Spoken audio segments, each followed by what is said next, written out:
the world began in water. Athos turned beneath a sun that had not yet learned cruelty, its entire surface covered by a single unbroken ocean stretching from pole to pole. No land rose above those pristine waters, no mountains broke the horizon. The planet existed as an aquatic paradise, where life evolved not through natural selection but through intentional design, shaped by minds that understood flesh as clay and consciousness as tool. The halflings who swam through those depths possessed psionic abilities so refined that thought and reality merged without boundary, allowing them to sculpt living tissue the way other civilizations would later carve stone or forge metal. The city of tyranny rose from the ocean floor as a living structure, its walls grown from coral and kelp rather than quarried or built. Halfling society organized itself around the principle of life-shaping, a discipline that combined psionic manipulation with biological engineering to create servants, constructs, and entire ecosystems according to deliberate design. The nature masters formed the ruling caste of this civilization, individuals who spent lifetimes perfecting their ability to sense the patterns within living systems and redirect growth toward desired outcomes. They crafted food animals that required no hunting, dwelling spaces that filtered water and generated light through bioluminescence, and communication networks woven from neural tissue that connected distant cities through direct mental contact. Every aspect of Blue Age civilization reflected the conviction that nature could be improved through careful guidance rather than exploited through violence or extraction. The servants came first as simple things, swimming creatures designed to harvest kelp, filtering organisms that cleaned waste from the water surrounding halfling settlements, translators that allowed mental communication across species barriers, but ambition grew with capability. The nature masters began crafting warrior organisms during territorial disputes between rival cities, creatures capable of defending populations or projecting force across oceanic distances. The philosophical boundaries that had restrained early life-shaping eroded as competition drove innovation. What began as defensive necessity transformed into arms race as each city developed more sophisticated biological weapons to counter the threats emerging from their neighbors. The brown tide emerged from these experiments as an unintended consequence that threatened existence itself. A life-shaping academy in the Western Ocean sought to create an algae capable of rapid reproduction that could serve as unlimited food supply for expanding halfling populations. The designers succeeded in crafting a photosynthetic organism that divided at extraordinary speed, but failed to account for the feedback mechanisms that would limit its growth. The brown tide spread from its origin point like infection through tissue, consuming water molecules through a biological process that broke them into constituent elements. The algae turned the pristine blue ocean into brown sludge that choked all other life, expanding in every direction at speeds that outpaced any containment strategy. Within decades, entire oceanic regions became lifeless zones where nothing could survive the tide's advance. Halfling cities in the path of the spread evacuated or perished as their life support systems collapsed under the biological assault. The nature masters convened an emergency council in tyranny to address the existential crisis. Every proposed solution required life-shaping capabilities beyond current mastery, organisms complex enough to hunt and consume the brown tide faster than it could reproduce. The assembled experts recognized that stopping the catastrophe would demand a creation of unprecedented sophistication, something that could adapt to the tide's mutations and pursue it across planetary distances. They turned their collective psionic focus toward designing a predator organism capable of saving their dying world. The project consumed decades as the ocean continued shrinking around them. The nature masters poured their accumulated knowledge into a single grand experiment, crafting not merely an organism, but an entire biological system designed to detect, pursue, and neutralize the brown tide through mechanisms that would evolve alongside their target. They succeeded in creating life. They failed in controlling it. The pristine tower emerged from the final life-shaping ritual as something the nature masters had not intended, a structure rather than a creature, a permanent installation rather than a mobile hunter. The tower rose from the ocean floor in the region that would later be called the Jagged Cliffs, a pillar of living crystal and transformed stone that pulsed with energy the halflings could sense but not direct. It generated radiation across frequencies that affected living tissue at the molecular level, triggering mutations and transformations that spread outward in waves from its base. The Nature Masters watched in horror as their creation ignored the brown tide entirely and instead began altering every organism within its expanding radius of effect. Fish mutated into forms that could survive without water. Kelp developed root systems designed for soil rather than ocean currents.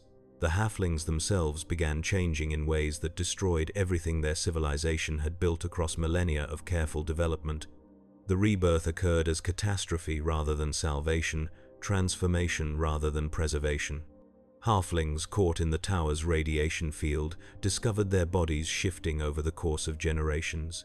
Their descendants born taller or shorter, their limbs elongating or compressing, their psionic abilities fragmenting and weakening as physical form diverged from the aquatic template. The mutations produced humans with their versatile physiques and shortened lifespans.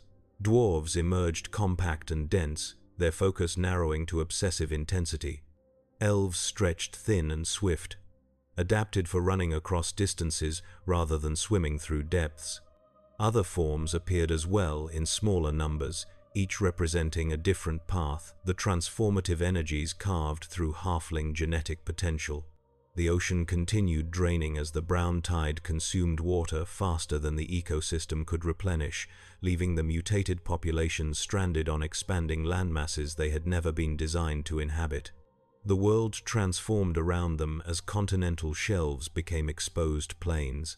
Verdant growth exploded across the newly revealed land as plant life adapted to terrestrial existence with the same speed that had characterized the ocean's decline. Forests rose where coral reefs had filtered sunlight through water. Grasslands spread across former abyssal plains. The mutated populations of former halflings found themselves in an environment that offered abundant resources but demanded entirely new survival strategies. They possessed no cultural memory of land dwelling, no inherited knowledge of agriculture or terrestrial hunting, no social structures adapted to fixed settlements rather than ocean currents. Each transformed group faced the challenge of building civilization from scratch while dealing with bodies and minds that no longer matched the world their ancestors had mastered. The pure halflings watched this transformation with despair that transcended any emotion their psionic discipline had previously encountered. A small population who had remained distant from the pristine tower's radiation retained their original form, but found themselves aliens on their own world. They gathered what remained of their life-shaping knowledge and retreated into the densest jungle regions, places where the vegetation grew so thick and tangled that the transformed races could not easily follow. These remnant populations established hidden enclaves where they continued practicing the old disciplines, preserving the techniques of flesh manipulation and mental enhancement, while the rest of Athos forgot that such abilities had ever defined civilization. They became watchers rather than participants, observing as their mutated descendants stumbled toward new forms of society without understanding the legacy they had abandoned. The Blue Age ended not with dramatic finality but with gradual replacement, the ocean shrinking year by year as the brown tide completed its consumption. The last great bodies of water evaporated or sank into subterranean caverns, leaving behind a world of exposed land beneath a sun that still shone yellow and warm. The transformed races spread across the continents, forming tribes and settlements according to survival needs rather than conscious design. They discovered fire without understanding the psionic disciplines their ancestors had used to generate heat. They domesticated plants through trial and error rather than life-shaping mastery. They built shelters from wood and stone, materials that required cutting and shaping rather than growing according to mental command. Everything the halflings had achieved through centuries of refinement, the new races had to rediscover through painful experimentation. The pristine tower remained standing in the jagged cliffs, its purpose completed but its existence permanent. The transformative radiation faded to background levels that no longer triggered mutations, but continued warping local ecosystems in subtle ways. The tower became a landmark visible from extraordinary distances, a reminder of the catastrophe that had ended one age and begun another. Some among the transformed races approached it, seeking answers or power, but found only a structure that offered no explanations and granted no special abilities to those who studied it. The tower kept its secrets while the world around it learned to survive without oceans, without life-shaping, and without the psionic mastery that had defined civilization before water vanished from the surface of Athos. The forests grew dense and tall where kelp beds had once swayed beneath the waves. The new races learned to walk upright across land their ancestors would never recognize. And somewhere in the hidden jungle enclaves, the pure halflings preserved knowledge that would remain lost for 15,000 years. 15 millennia of peace began the moment violence became unnecessary. The verdant world that emerged from the Blue Age's collapse supported populations without demanding competition for resources. Forests stretched across continents in unbroken canopy. Rivers carved paths through valleys where fish multiplied faster than any settlement could harvest them. The transformed races spread across this abundance, building communities that traded freely because no city faced scarcity worth fighting over. The Green Age earned its name, not from naive idealism, but from the simple fact that Athos bloomed with such vitality that conflict served no practical purpose for societies learning to master their new terrestrial existence. Psionics remained the inheritance every race carried from their halfling origins, the one gift of the Blue Age that survived transformation intact. Human children discovered they could move objects with focused thought before they learned to speak in complete sentences. Elven adolescents developed telepathic bonds with siblings that required no verbal communication across hunting ranges. Dwarven craftsmen shaped stone through mental pressure that made chisels redundant for detail work. The discipline required training and practice, but the potential existed in every individual regardless of physical form or cultural background. City-states established academies where masters taught students to refine raw psionic talent into precise abilities, creating systems of mental development as rigorous as any martial training or scholarly study that would emerge in later ages. The mental arts became the foundation of Green Age civilization in ways both practical and profound. Telepathy allowed instant communication across distances that would take messengers weeks to traverse on foot. Telekinesis enabled construction projects of scale and precision impossible through muscle power alone. Precognition granted insights that helped communities avoid disasters and plan harvests with confidence in outcomes. But psionics also shaped philosophy and governance, creating societies built on the principle that minds connected through direct thought transfer developed deeper understanding than populations limited to verbal exchange. The greatest accomplishment of the Green Age was not technological but social, the creation of interconnected city-states where mental bonds transcended physical distance and cultural differences. The pyrene emerged during the third millennium of the Green Age as a distinct people whose origins remained mysterious even to themselves. These tall beings stood nearly 8 feet in height, their skin ranging from deep azure to pale cerulean, their builds slender but possessing surprising strength. They appeared in small numbers across the continents, with no clear breeding population or homeland city, as if Athos itself generated them according to need rather than reproductive biology. The pyrene manifested psionic abilities that surpassed even the most dedicated masters from other races, capable of feats that required groups of human or elven psionicists working in concert. But they showed no interest in dominance or rulership. Instead, they became wanderers, moving between settlements, offering guidance on agriculture, mediating disputes through telepathic understanding of all parties, and teaching advanced psionic techniques to students who demonstrated both talent and ethical commitment. Their presence brought stability to Green Age society that might otherwise have fractured under the pressure of expanding populations and competing interests.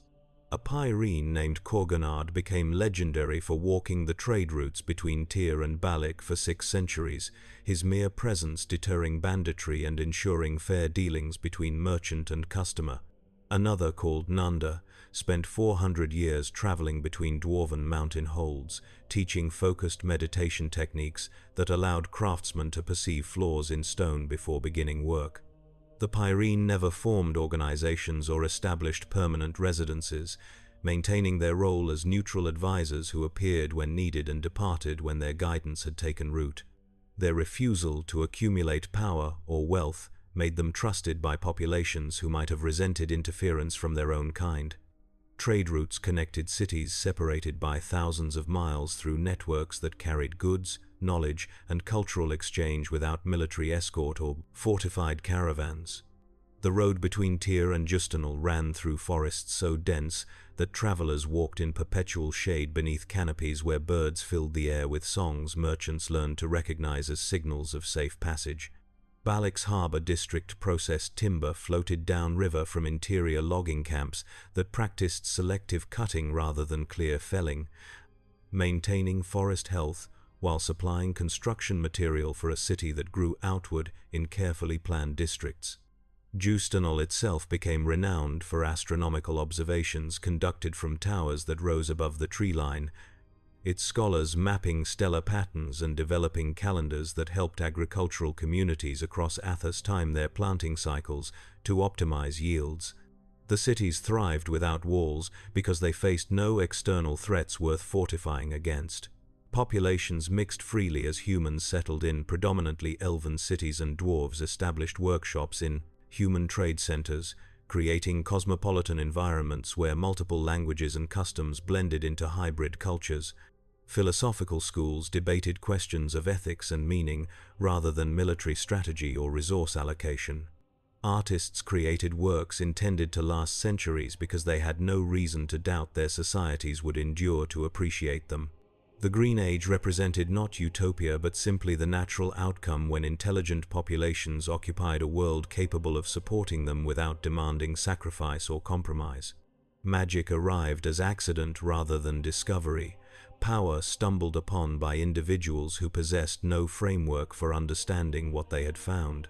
The first sorcerer's name vanished from history, but the accounts describe someone experimenting with psionic techniques who inadvertently pulled energy from a different source entirely. Where psionics drew on internal mental discipline and personal reserves, this new power came from outside, the practitioner, specifically from living things in the immediate environment. Plants withered when the energy flowed. Small animals collapsed.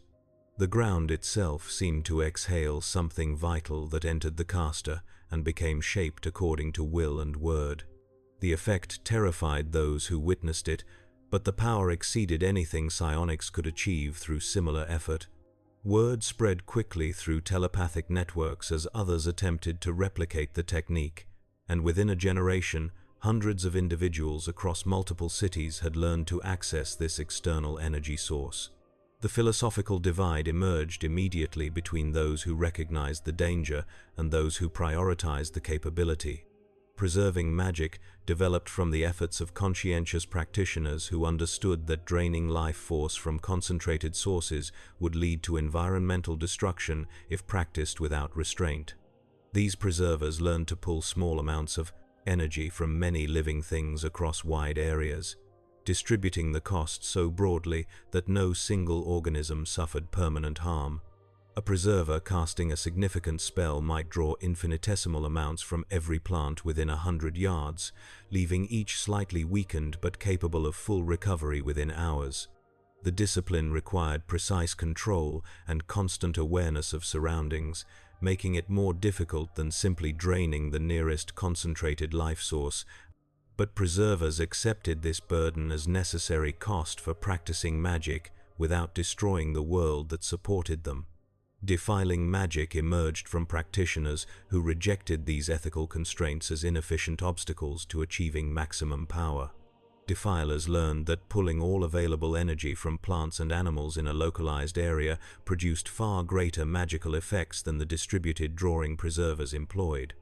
A defiler could channel enough power for devastating combat spells by completely draining a circle of vegetation, leaving behind ash and sterile soil, incapable of supporting future growth. The immediate tactical advantages proved undeniable in any direct confrontation between preserver and defiler, as the latter could simply access more raw power in less time with less mental effort. But the visible consequences horrified populations who watched fertile ground transform into lifeless circles wherever defilers practiced their art. The visible scars marked landscapes and ignited conflicts that shattered Green Age peace. A chronicler known only as the Wanderer began documenting the rise of arcane power during the 7th millennium of the Green Age, traveling between cities recording observations in journals that would survive into later ages as primary sources. The Wanderer's accounts describe preserver academies establishing themselves in Tyr and Niben, institutions dedicated to teaching magic under strict ethical guidelines that emphasized environmental responsibility. Students trained for years, learning to sense the life force available in their surroundings and calculate precisely how much they could safely draw without causing lasting damage. The academies also developed detection techniques for identifying defilers, creating psionic magical hybrid abilities that could sense the distinctive energy patterns left by life-draining spells. But defiler cabals formed in opposition, secret societies of practitioners who gathered in remote locations to share techniques and defend their right to practice magic without artificial restrictions. These groups argued that preserving magic represented unnecessary self-limitation that prevented arcane casters from achieving their full potential. They pointed out that plants regrew and animals reproduced, making the environmental cost temporary rather than permanent. The defilers established hidden training grounds in wilderness areas far from major settlements, places where they could practice freely without immediate social consequences. Some defiler cabals operated openly in cities where they had gained political influence, their members serving as enforcers for merchant houses or protection for wealthy patrons who valued results over methods. Early conflicts erupted as preserver academies attempted to suppress defiling through legal prohibition and direct action. The city of Balich passed laws declaring defiling magic illegal within its borders, empowering Templar forces to arrest practitioners caught leaving ash circles in their wake. Justinal took a different approach, establishing mandatory registration for all arcane casters and requiring them to demonstrate their technique to examiners who assessed whether they practiced preserving or defiling methods. Some cities chose tolerance, allowing both approaches while establishing zones where defiling was permitted and areas where it faced prohibition. The Wanderer's journals record increasing violence as extremists on both sides abandoned philosophical debate for direct elimination of their opponents. The environmental cost became impossible to ignore as defiling spread beyond isolated incidents to systematic practice. Regions surrounding known defiler strongholds showed visible degradation as repeated draining prevented vegetation from recovering between castings. Forests developed gaps where ash circles merged into larger dead zones. Agricultural areas suffered crop failures when defiler activity drained vitality from soil that had supported farming for millennia. The cities most tolerant of defiling began experiencing food shortages as the land surrounding them lost productivity, forcing populations to import supplies from distant regions or restrict magic use through emergency measures that arrived too late to prevent damage already inflicted. The sun itself began changing color as concentrated defiling accumulated across centuries. The yellow star that had warmed Athos since the Green Age's dawn took on orange tints that astronomers in Justinal noted with alarm in their observatory records. Scholars debated whether magic could affect celestial bodies or if some other factor explained the shift, but the correlation between increasing defiler activity and solar color change seemed too consistent to dismiss as coincidence. Some pyrene issued warnings that defiling magic damaged more than just local ecosystems, that it disrupted fundamental connections between Athos and the elemental forces that sustained planetary life. Their warnings went largely unheeded by populations who could not imagine that individual casting decisions might accumulate into world-changing consequences. The forest still covered most of Athos. The rivers still ran clear and cold from mountain sources, but the first scars had appeared on a world that would learn too late the true cost of power drawn from life itself. The twisted child born in Justanol would become the architect of planetary genocide. Rajat entered the world malformed in ways that marked him as aberration from his first breath. His limbs grew at different rates, leaving him asymmetrical and lurching in movement. His face carried features that disturbed even the most compassionate observers, bone structure that seemed wrong in ways beyond simple ugliness. The humans of Justanol rejected him with cruelty that intensified as he aged, driving him from social gatherings and denying him the basic companionship that other children received as birthright. His brilliant mind found no outlet in a society that judged worth by physical form and mental connection, leaving him isolated with intelligence that turned inward and festered in darkness no telepath could reach because none bothered to try. Rajat discovered magic during his third decade while experimenting with psionic techniques in wilderness areas where he could practice without facing mockery. He noticed that certain mental patterns pulled energy from sources outside himself, power that flowed differently than psionic discipline. Other practitioners had made similar discoveries, but Rajat possessed advantages they lacked. His isolation meant he faced no social pressure to adopt preserving techniques or limit his experimentation. His rejection by human society eliminated any ethical obligation he might have felt toward preserving the communities that had spurned him. He began systematically exploring defiling magic with focus that consumed decades, pushing past the limitations other defilers accepted, seeking the fundamental principles that governed how life energy could be extracted and channeled through arcane formulas. His research led him to references in ancient texts about the pristine tower, the structure that had transformed halflings into the races that now dominated Athos.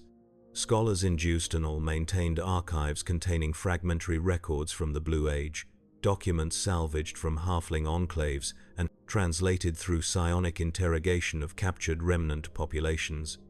These texts describe the tower not as accident, but as apex achievement of life-shaping discipline, a permanent installation that could alter living tissue according to principles the transformed races no longer understood. Rajat became obsessed with the tower, convinced it held secrets that would explain magic's ultimate potential and perhaps offer power that could compensate for the physical form that had denied him everything else worth having. The journey to the jagged cliffs required months of travel through wilderness that tested even his considerable survival skills. Rajat reached the pristine tower during his 53rd year and found it exactly as the ancient texts described, a pillar of living crystal rising from barren stone. He established a camp at its base and began studies that would consume the next 4 decades of his life.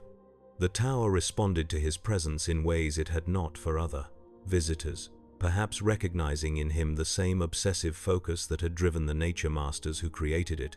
Rajat learned to sense the residual energies still pulsing through its structure, patterns of transformation that operated according to principles bridging biology and magic in ways no contemporary practitioner had achieved. Through decades of meditation and experimentation at the tower, Rajat achieved breakthroughs that transformed his understanding of arcane power completely.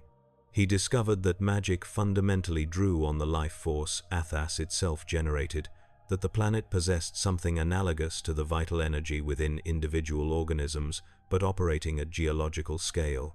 Defiling magic damaged this planetary life force in ways that accumulated across castings, explaining why the sun's color had begun shifting and why heavily defiled regions showed signs of fundamental corruption beyond simple environmental damage. But more importantly, Rajat learned techniques for amplifying magical power through the tower's transformative energies, methods that would allow a sufficiently skilled practitioner to achieve effects that made typical defiler cabals look like children playing with forces they could not comprehend. The revelation that broke his mind arrived during his 91st year of study. Rajat discovered through tower-enhanced visions that the transformed races were mistakes, evolutionary dead ends that never should have existed. The halflings had been the true inheritors of Athos, beings evolved specifically for the world's original oceanic state. Humans, elves, dwarves, and all the other rebirth races represented corruption of that pure lineage, creatures spawned by accident rather than design. The realization struck him with religious intensity. He convinced himself that restoring Athos to its proper state required eliminating every rebirth race and allowing the remnant halfling populations to rebuild Blue Age civilization. The fact that such restoration would require genocide on planetary scale troubled him not at all. The races had rejected him.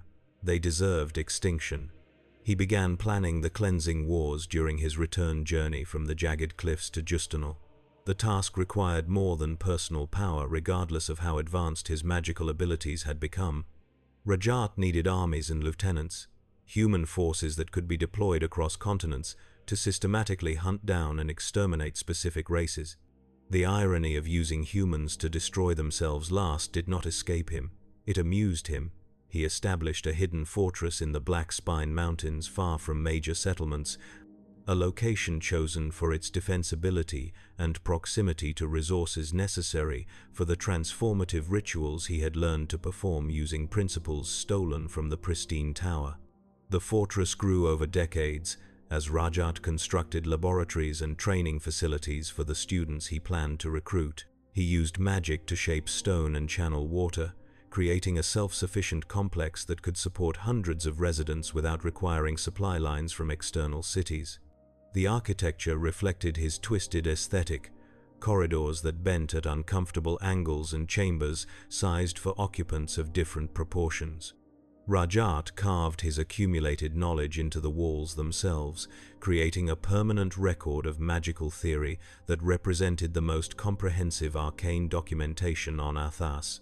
He installed wards and defenses that would kill casual intruders while allowing those he summoned to pass safely, ensuring his sanctuary remained secret until he chose to reveal it. The recruitment began subtly through agents dispatched to cities across Athos, seeking individuals who demonstrated three essential qualities. They needed exceptional arcane talent capable of development into power, rivaling the greatest defiler cabals.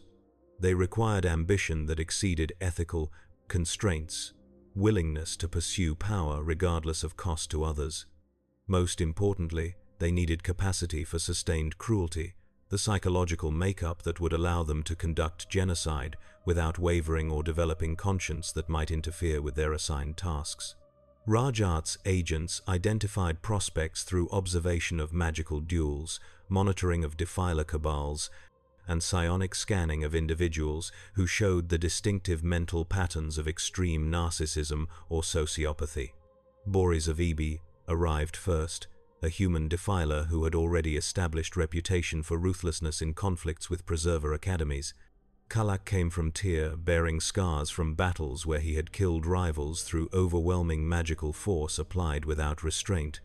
Hamanu presented himself as soldier and mage both, having served in city militias before his defiling tendencies forced exile. Others followed across years and decades. Sasha Arala and Wyan of Bodach came as inseparable pair, their combined casting abilities making them valuable despite their disturbing codependence. Sealba arrived from Yarramuke, already versed in psychological torture techniques she had developed independently. 15 individuals in total accepted Rajat's invitation and made the journey to the Blackspine fortress. The training consumed centuries as Rajat transformed his students from talented defilers into beings of terrible power. He taught them magical theory that made contemporary arcane practice look primitive, techniques for channeling life energy on scales that could drain entire ecosystems with single castings.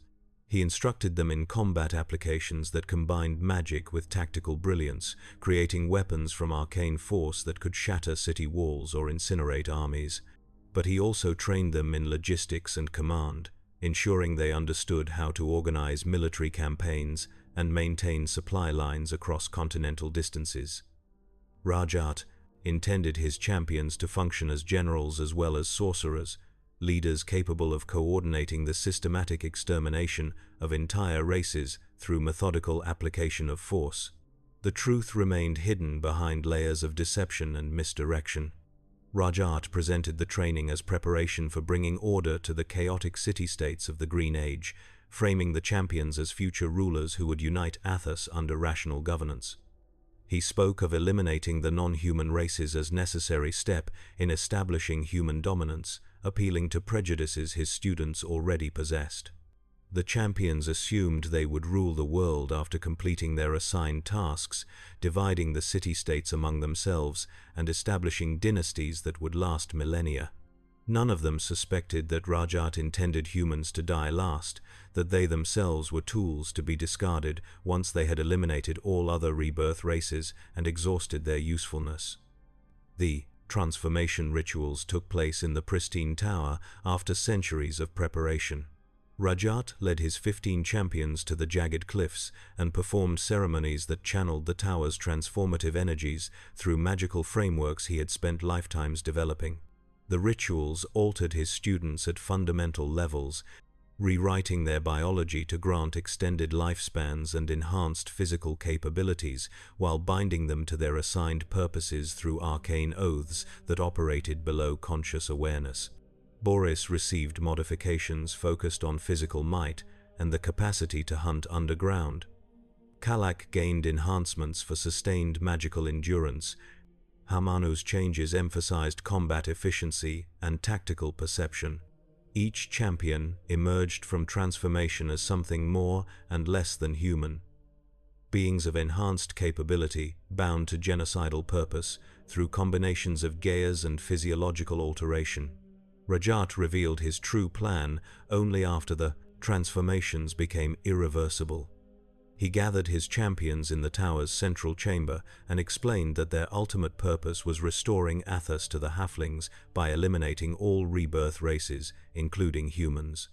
The champions reacted with shock and rage, but discovered they could not directly attack their creator. The transformation rituals had included safeguards that prevented them from raising weapons or magic against Rajat himself. They could refuse his commands, but such refusal caused physical agony that intensified until compliance. The champions found themselves trapped as living weapons aimed at planetary genocide, powerful enough to accomplish their assigned tasks, but unable to turn their power against the architect who had made them monsters. Rajat commanded them to begin the cleansing wars. He assigned each champion a specific race to exterminate and territories where they would conduct their campaigns. Boris received the dwarves. Hamanu would eliminate the trolls. Kalak faced the ogres. The assignments continued through all 15 champions, dividing the non-human races of Athos among killers who possessed both the power and the binding to complete tasks that would make them the greatest mass murderers in planetary history. The champions departed the pristine tower knowing they had no choice but to obey, carrying with them the magical knowledge and physical enhancements necessary to drown Athos in blood for the next 1,000 years. The forests still covered the continents. The cities still thrived in ignorance. But the machinery of apocalypse had been assembled and activated by a twisted genius who would teach the world that rejection carries consequences measured in extinction. The armies mobilized in perfect coordination across 12,000 miles of continental expanse. 15 champions emerged from their final meetings with Rajat and began recruiting human soldiers from city-states that had known only peace for millennia. They offered wealth, power, and the opportunity to serve under leaders who demonstrated magical abilities beyond anything Green Age civilization had witnessed.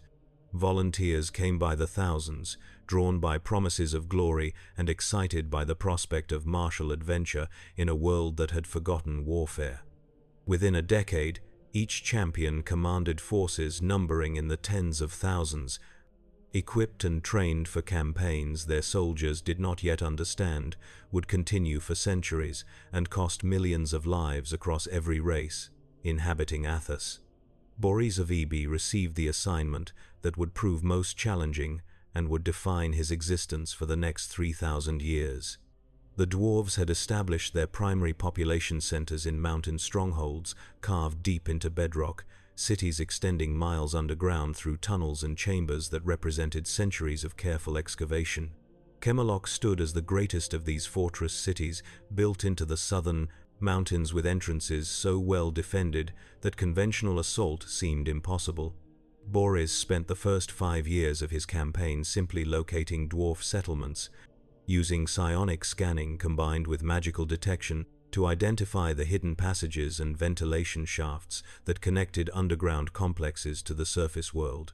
The siege of Kalak began with magical assault that collapsed the primary entrance tunnels, sealing thousands of dwarves inside their own city.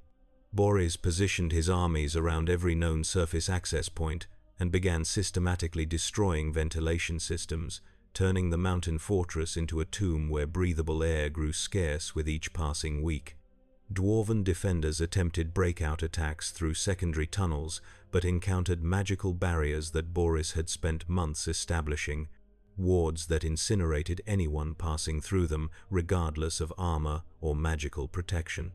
The siege lasted 3 years as Boris slowly strangled the city, waiting for starvation and suffocation to weaken defenders before committing his forces to underground combat, where dwarven advantages in confined spaces would minimize his magical superiority. When Boris finally breached Kalak's inner districts, he employed defiling magic on scales that horrified even his own soldiers. He drained life force from every living thing in entire city blocks, turning dwarven populations to desiccated husks in moments, while using the extracted energy to fuel combat spells that shattered stone and collapsed tunnels. The human soldiers following in his wake found streets filled with corpses that crumbled to dust at touch, the victims so thoroughly drained that their bodies possessed no moisture or organic matter capable of decay.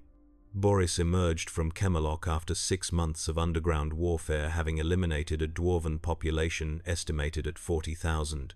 But his campaign had barely begun as dozens of other mountain cities awaited similar treatment.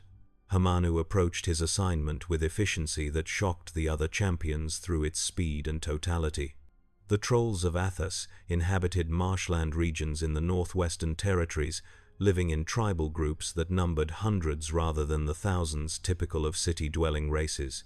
They possessed regenerative abilities that made them difficult to kill through conventional weapons, their flesh knitting back together from wounds that would prove fatal to humans or elves. Hamanu studied troll biology through captured specimens, conducting experiments that revealed their regeneration failed when exposed to specific combinations of fire and acid. He developed magical techniques that combined both elements in sustained area attacks, creating burning clouds that dissolved troll tissue faster than regeneration could repair damage. The marsh campaigns lasted only 4 decades, remarkably brief compared to the centuries other champions required for their assignments.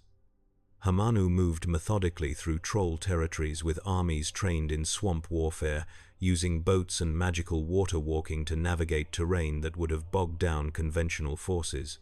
His soldiers surrounded tribal encampments and drove trolls into killing zones where Hamanu unleashed his specialized magic, incinerating entire populations in attacks that left nothing but scorched earth and acidic residue.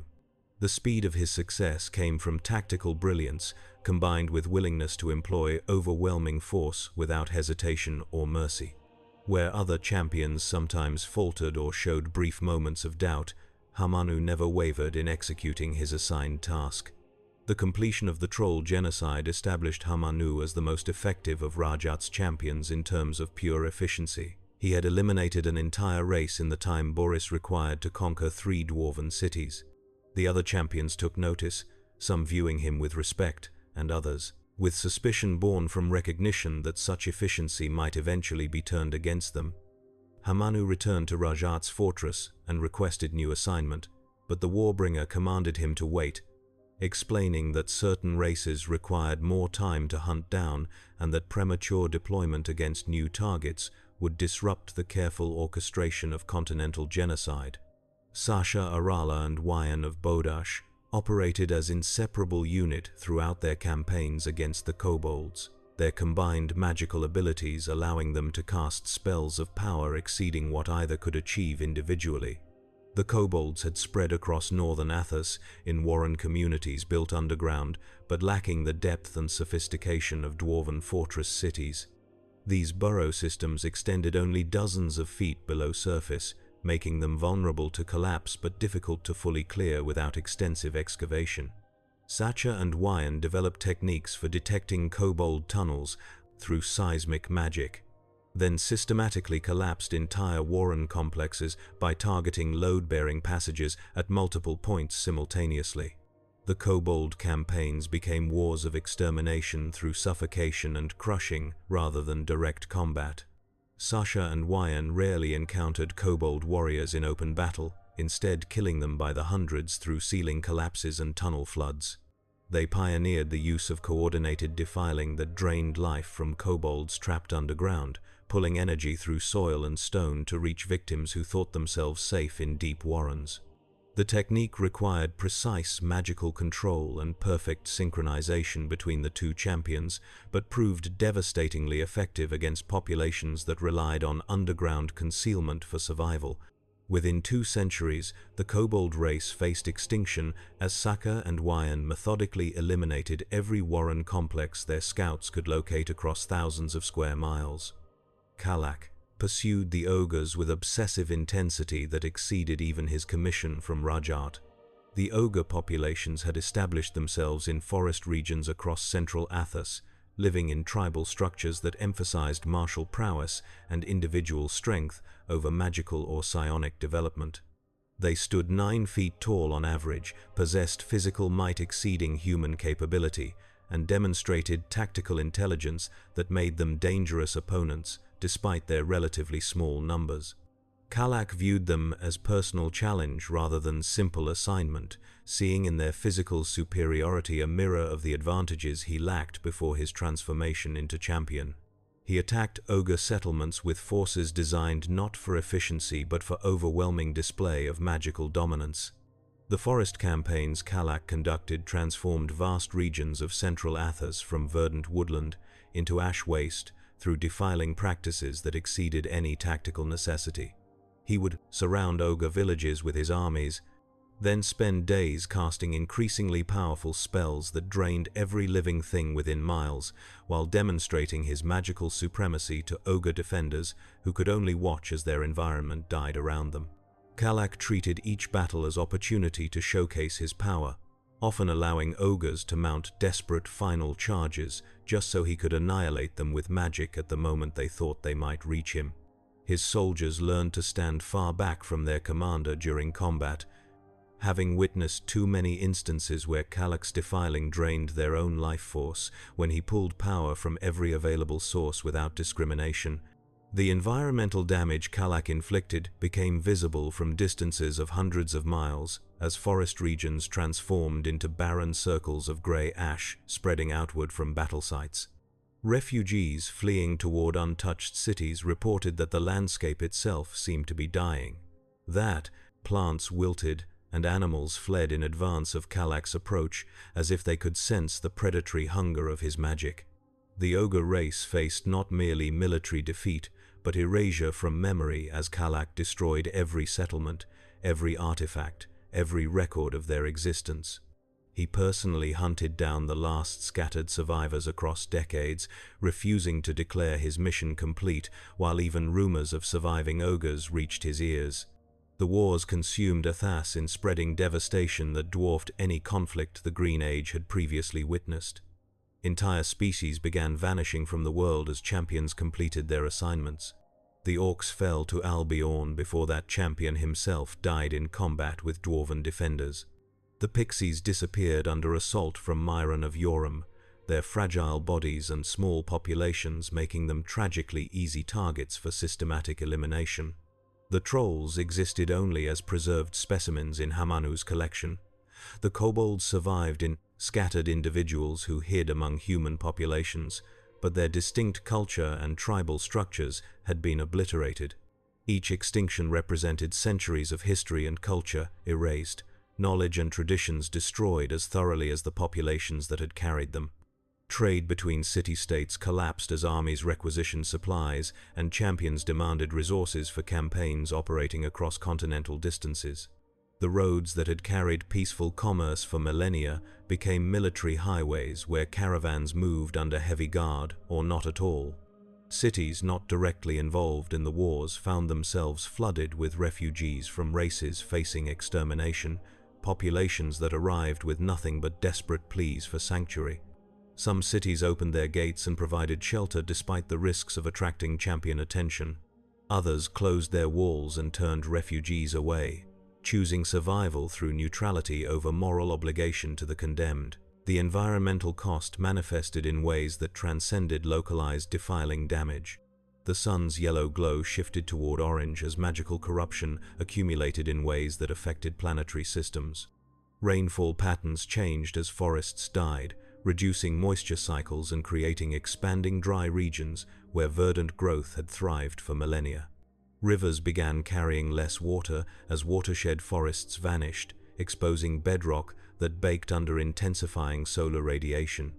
The Green Age forests that had defined Athos since the Blue Age's end began transitioning towards scrubland and grassland, the first visible stages of transformation that would eventually produce the desert world of later eras. Resistance movements formed among the targeted races, desperate alliances between populations that had rarely interacted before facing common existential threat.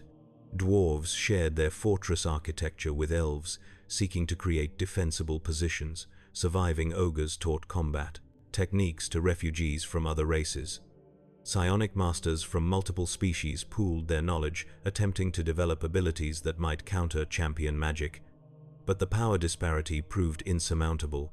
Rajat had transformed his champions into beings that operated beyond normal limits, granting them capabilities that made them functionally unbeatable by any force the Green Age races could muster through conventional means.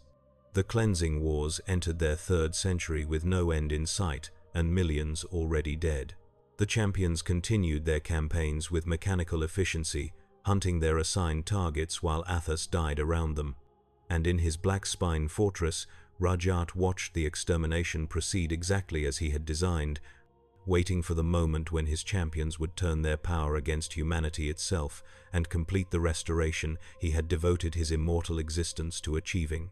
The weapons turned on their maker after 1,000 years of slaughter.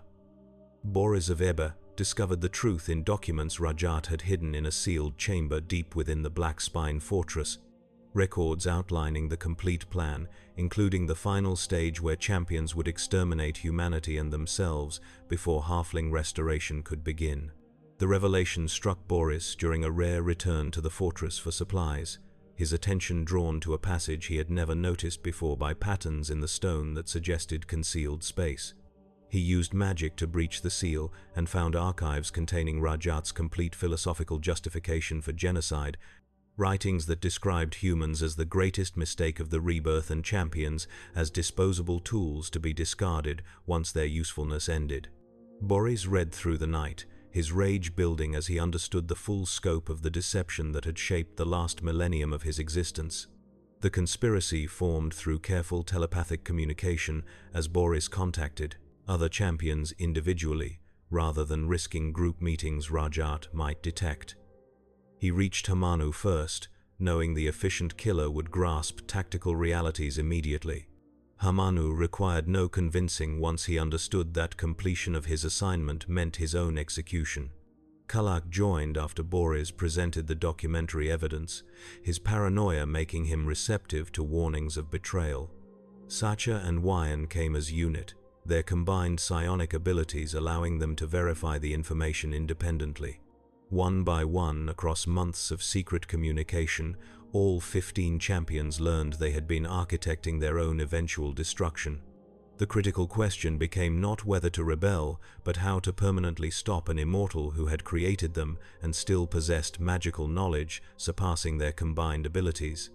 Direct assassination seemed impossible, given that Rajat had designed their transformations with safeguards, preventing them from attacking him.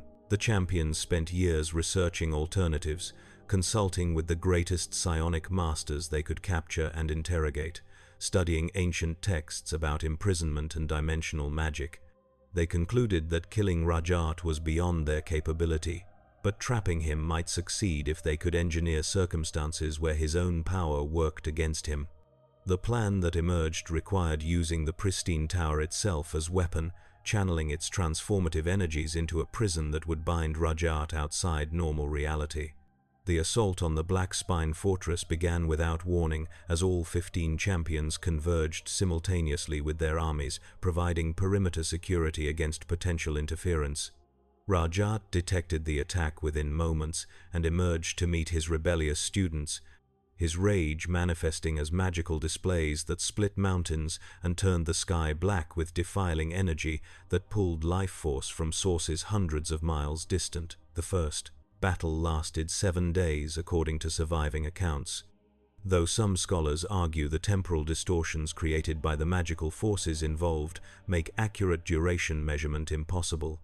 The champions coordinated attacks that would have annihilated any other opponent, but Rajat deflected or absorbed their spells while launching counters that killed soldiers by the thousands and wounded even the transformed champions. The true nature of the conflict revealed itself as endurance contest rather than decisive engagement. Rajat possessed superior individual power but faced 15 opponents who could rotate their attacks, allowing some to rest and recover while others maintained offensive pressure. The champions discovered their maker's weakness during the 4th day when they noticed his spell patterns becoming repetitive, suggesting fatigue or at least the limits of even his vast reserves.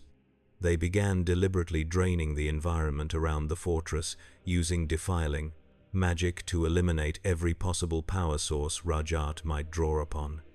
The landscape for dozens of miles transformed into lifeless waste as both sides pulled energy from anything living. The ground itself, seeming to die as magical combat, exceeded any scale previously witnessed on Athos.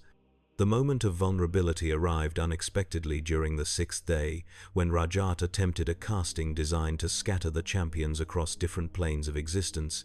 The spell required him to open dimensional rifts that briefly connected the material world to spaces between realities, gaps in existence that the champions recognized as potential prison. Boris coordinated an immediate response, all 15 champions channeling their power simultaneously into a counterspell that seized Rajat's own magical working and turned it inward. They caught their creator mid-casting and used his own dimensional magic to trap him, forcing him into a space they designated the hollow beneath the black. A dimensional pocket anchored to Athos, but existing outside normal space and time. The prison held but remained fundamentally unstable because no permanent binding could contain a being of Rajat's power indefinitely. The champions realized within hours that their improvised imprisonment required constant energy to maintain, that the dimensional walls separating the hollow from material reality would erode unless continuously reinforced. They debated solutions while Rajat raged in his prison, his consciousness pressed against the barriers seeking any weakness that might allow escape. The champions understood that guarding the prison would consume one of their number completely, requiring constant attention and massive energy expenditure that would make normal existence impossible. They needed a volunteer willing to sacrifice everything to become eternal jailer. Boris stepped forward and offered himself for transformation into a being capable of maintaining Rajat's prison across millennia. The other champions understood what he was proposing even before he explained fully. The pristine tower had granted them their power through transformative rituals. Those same energies could be used again to change Boris into something beyond champion, a dragon of Athos with power sufficient to anchor the dimensional prison through sheer magical might. The transformation would require energy on scales that made their champion rituals look trivial, life force drawn from sources across the entire Tablelands region. It would also require ongoing energy tribute to maintain both Boris in his dragon state and the prison binding he would sustain. The ritual took place at the pristine tower with all 14 remaining champions participating as channelers and witnesses. They brought captured prisoners numbering in the thousands, soldiers from their own armies and enslaved populations from conquered cities, victims whose life force would fuel the initial transformation. Boris stood in the tower's central chamber, while the other champions arranged themselves in a circle around him, each maintaining a position in the complex geometric pattern required for the ritual. They began the casting at dawn and continued through an entire day and night, pulling life energy from the sacrificial victims and channeling it through Boris in waves that visibly changed his physical form. The transformation progressed through stages that horrified even the champions conducting it. Boris's body expanded and restructured, bones breaking and reforming, muscles tearing and regrowing, skin hardening into scales that sprouted across his torso and limbs. His face elongated into something reptilian, while his hands became claws capable of rending stone.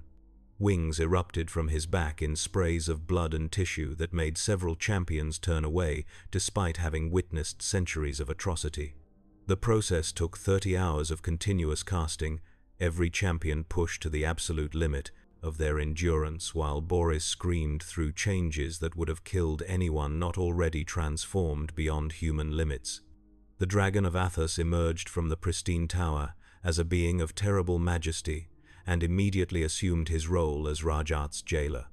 Boris flew to the black where the dimensional prison floated in spaces between realities and wrapped his consciousness around it, using his enhanced power to reinforce the barriers and prevent erosion. But the energy cost proved exactly as devastating as the champions had feared. Boris required constant influx of life force to maintain both his dragon form and the prison binding, demands that could not be met through environmental defiling alone. He needed souls in quantity, magical energy extracted from sentient beings and channeled directly to him on regular schedule. The dragon's levy became the price Athos would pay for keeping Rajat imprisoned. Boris issued demands to the remaining champions that they would deliver. Annual tribute of slaves, numbering in the thousands. Populations gathered from their conquered territories and sent to designated locations where he would drain them to fuel his eternal task. The champions agreed because they understood the alternative meant Rajat's escape and their certain deaths. They returned to their territories and began implementing collection systems, bureaucracies dedicated to identifying, capturing, and transporting slaves in numbers sufficient to satisfy the dragon's hunger. The levy transformed the cleansing wars from genocidal campaigns into permanent institutions of oppression, creating systems that would outlast the wars themselves and define Athasian society for the next 2 millennia. 13 surviving champions divided the remaining city-states of Athos among themselves, claiming territories through right of conquest and magical superiority that no ordinary population could contest. Kalak seized control of Tyr and began implementing the authoritarian structures that would define his rule for 2,000 years. Hamanu took Uruk and built it into military power that would dominate the tablelands through disciplined armies and strategic brilliance. Niben claimed the city that would bear his name, establishing himself as the Shadow King through combination of magical might and psychological manipulation. The other champions similarly established their domains, each adapting their governing style to personal preference, while maintaining the fundamental reality that their word was absolute law backed by power beyond mortal challenge. The historical record underwent systematic falsification as the new sorcerer kings erased evidence of Rajat and the true nature of the cleansing wars. They destroyed documents, executed witnesses, and used magic to alter memories of populations who might have preserved accurate accounts. The official histories presented the champions as heroes who had saved Athos from chaos, benevolent rulers who had united the city-states and eliminated dangerous non-human populations that threatened human civilization. The sorcerer kings positioned themselves as living gods in some cities and enlightened despots in others, but always as figures deserving worship, or at least unquestioning obedience, rather than monsters who had murdered millions for a master's mad dream. The few who knew the truth either joined the conspiracy of silence or died trying to reveal it. Preservers who had studied the wars and understood their genocidal nature found themselves hunted by Templar forces serving the sorcerer kings. Scholars who possessed pre-war documents faced confiscation of their libraries and often execution for possessing forbidden knowledge. The pyrene who had witnessed the entire catastrophe retreated into deep wilderness, recognizing that Athos had transformed into a world where truth was whatever the powerful declared it to be. Within 3 generations, the population accepted the official histories, having no access to sources that might contradict the narratives their immortal rulers propagated. The cleansing wars officially ended, but their systems of oppression became permanent features of Athasian civilization. The city-states existed under absolute tyranny, their populations divided into citizens with limited rights and slaves with none. The dragon's levy required constant supply of victims, creating economic incentives for slave raids that kept populations terrorized and prevented any unified resistance. Magic became the domain of sorcerer kings and their chosen templars, preservers hunted as criminals in most cities. The sun continued its shift toward crimson as accumulated defiling damage altered atmospheric and stellar conditions in ways that would prove irreversible. Athos entered a new age with 13 tyrants ruling through fear, and the greatest mass murderer in planetary history trapped in dimensional prison maintained by another monster who had become something worse. The Green Age died with the forests it had named itself for. The world learned that power without restraint leads not to glory but to ash, and that those who survive atrocity often become its administrators rather than its opponents. 2,000 years of tyranny began with 13 immortals dividing a dying world. The sorcerer kings established dominion over their chosen city-states through combination of overwhelming magical power and carefully constructed mythologies presenting them as divine figures or at minimum rulers whose authority derived from supernatural mandate beyond mortal challenge. Each adapted their governing style to reflect personal psychology and the specific populations they controlled, but all shared fundamental commitment to absolute power, maintained through systematic oppression and strategic application of terror. The systems they created would persist largely unchanged for 2 millennia, creating societies where slavery formed the economic foundation and dissent meant death. Kalak claimed Tyr and immediately began reshaping the city into a monument to his ego and paranoia. He constructed a palace complex covering acres in the city's center, its architecture deliberately designed to dwarf surrounding structures and remind citizens of their ruler's supremacy. Kalak established a Templar order that received spell-casting abilities through mystical connection to him personally, a bond that granted him awareness of their activities while providing them magical power beyond what normal arcane study could achieve. These Templars enforced laws that Kalak modified on whim, creating legal environment where citizens could never feel secure in knowing what tomorrow might bring prohibition or punishment for. He implemented taxation systems that extracted wealth in forms ranging from coin to labor to children deemed suitable for Templar recruitment or sale into slavery. The obsidian mines outside Tyr became killing fields, where slave labor extracted the volcanic glass used for weapons and tools throughout the tablelands. Kalak drove his slaves with brutality that shocked even populations accustomed to harsh treatment, working them to death in shafts that frequently collapsed or in processing facilities where defiling Templar magic drained their life force during industrial operations, requiring magical enhancement. The average survival time for a slave assigned to the obsidian mines measured 18 months before death from exhaustion, accident, or deliberate defiling by overseers who valued production quotas over human life. Kalak replaced the dead with fresh captives acquired through raids or purchased from merchant houses that specialized in supplying the endless demand for expendable labor. The arena in Tyr's center became Kalak's primary tool for social control through spectacle and fear. He staged gladiatorial combats on a scale that made earlier entertainment pale by comparison, forcing slaves to fight to the death for crowd amusement, while demonstrating that resistance meant only painful public execution rather than any chance of freedom. The games occurred on regular schedule, providing citizens with violent entertainment that channeled frustration away from their ruler and toward victims even more powerless than themselves.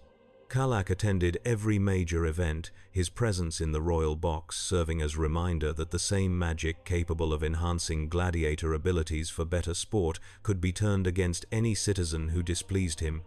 Hamanu took control of Uruk and built it into the supreme military power of the tablelands through systematic training and rigid discipline that transformed citizens into soldiers and soldiers into weapons. He established mandatory military service for all able-bodied citizens, creating an army that numbered in the tens of thousands and maintained readiness for campaigns against neighboring city-states. Hamanu personally oversaw training, regimens that emphasized coordination and tactical flexibility over individual heroics, producing units capable of executing complex maneuvers under battlefield conditions.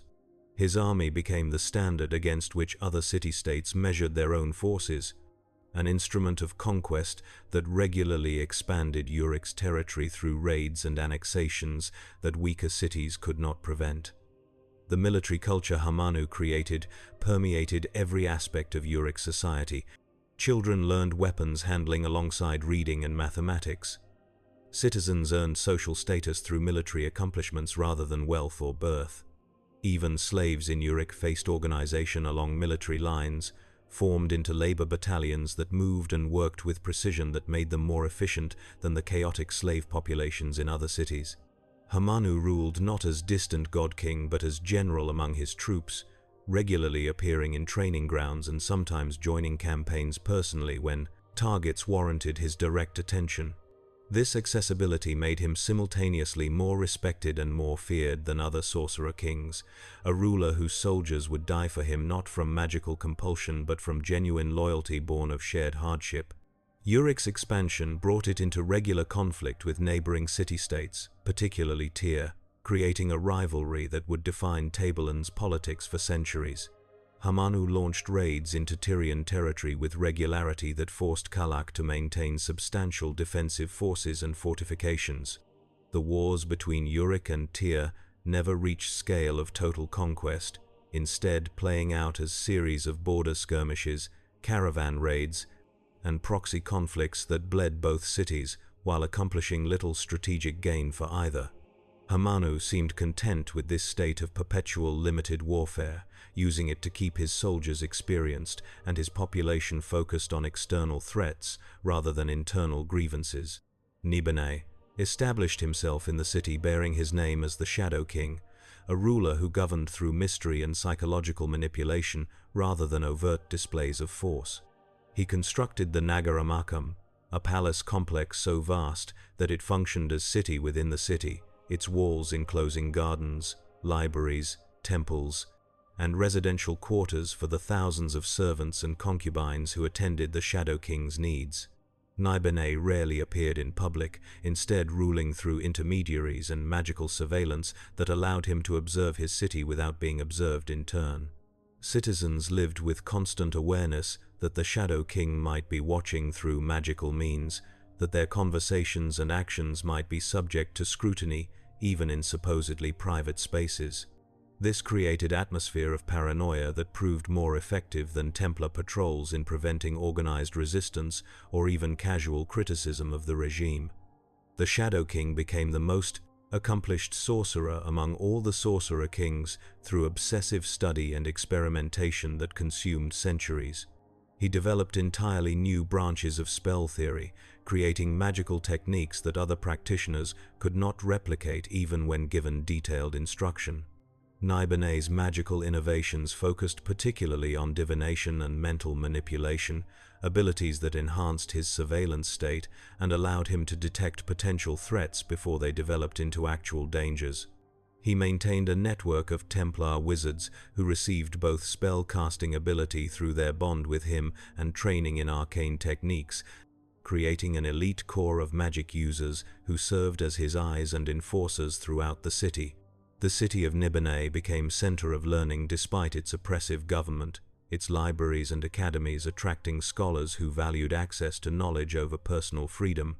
The Shadow King permitted relatively open study of magic theory, history, and philosophy within bounds that prohibited criticism of his rule or research into topics he deemed dangerous. This limited intellectual freedom made Niben attractive to preservers and scholars fleeing more restrictive cities, though they paid the cost through constant surveillance and understanding that their research might be confiscated at any moment if it crossed invisible lines only the Shadow King could perceive. Lalali Pui ruled Gulg from behind the facade of the forest goddess, maintaining an elaborate religious deception that presented her as divine being worthy of worship rather than mortal champion transformed through Rajat's magic. She preserved a region of actual forest around Gulg through disciplined use of preserving magic, creating an oasis of green in an increasingly barren world. The forest served dual purposes as evidence of her supposed divinity and as strategic resource that made Gulg less dependent on trade than cities surrounded by wasteland. Lala Lipui carefully managed this forest ecosystem, using magic to enhance growth and prevent the defiling damage that had transformed most of Athos into desert.